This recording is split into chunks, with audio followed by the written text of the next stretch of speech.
Imagine a number of people over a long period of time predicted many events in the life of one individual. That person would be pretty special, right? I want to begin a new series of short messages looking at why Jesus is considered to be such an important person, even now. And the first area that I want to look at is prophecy. Now, you might already be quite sceptical about this, thinking that I'm defending the idea of using fortune tellers as a way to make life choices. Well, that's not what I'm trying to do. Prophecy is the ability to foretell an event, to predict something that's going to happen in the future. You might think this is a pretty useful skill, particularly if your car breaks down. If only you knew that was going to happen. Or if you got caught in that shower of rain. Well, it doesn't really work like that. Think of it like this. God is outside of time, so therefore our past, present and future don't really mean anything to him.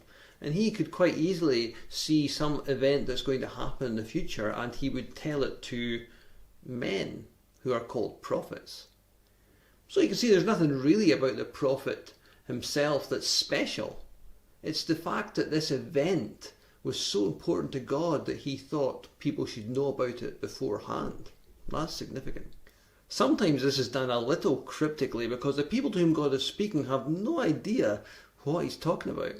Imagine, for example, speaking to somebody in the first millennia about airplanes. Could you run that by me one more time? The concept of prophecy is not simply a Bible thing. Sometimes people outside of the Bible are referred to as prophets too. The most famous example being Nostradamus, who was a French physician. He predicted the Great Fire of London and the French Revolution, amongst other notable world events. I wouldn't say they were very clear, and they're amongst a lot of writings that are completely meaningless, but if somebody gets something seems to be right, or a few things that are ballpark, then it's certainly enough to impress people. You have to admit, if somebody clearly predicted one event that subsequently happened, or had a collection of prophecies that seemed along the right lines, bearing in mind what we said about prophecies not always being mega specific, well, that would definitely make you think, wouldn't it?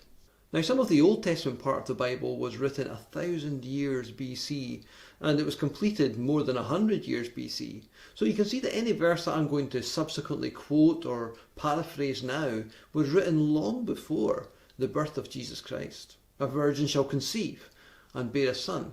You say, hold on there. That was disputed at the time. Okay, we won't include anything that was disputed at the time. How about your king comes to you, meek, riding upon a donkey? You could say, well, he could have engineered that himself. He could have just ridden in a donkey because he knew that was a prophecy. Okay, nothing that he could have engineered himself. Well, how about his birth? The Old Testament tells us that he would be born into the tribe of Judah, that he would be born in the town of Bethlehem, that he would have to temporarily live in Egypt. Well, he had no control over any of these things. It all happened when he was a small child. In relation to his life, we're told he would be humble.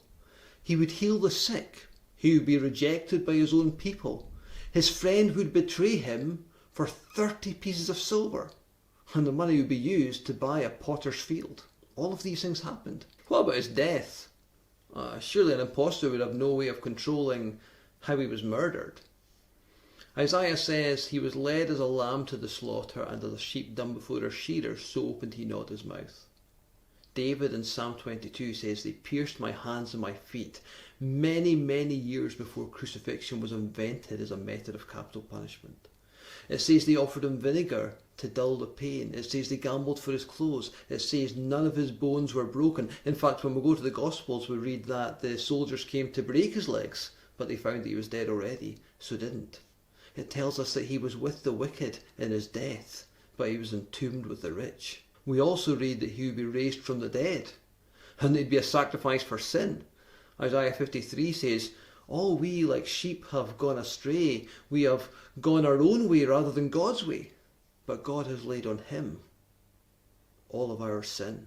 As I said, no scripture quoted or paraphrased here was written less than 100 years before the birth of Jesus. And remember what we said, that it's not so much the fact that an event was predicted in advance, but that God thought this event was so important, or this fact was so important, that he chose to tell people before the event happened. So prophecy is just one of the reasons why Jesus, even today, is considered to be very important.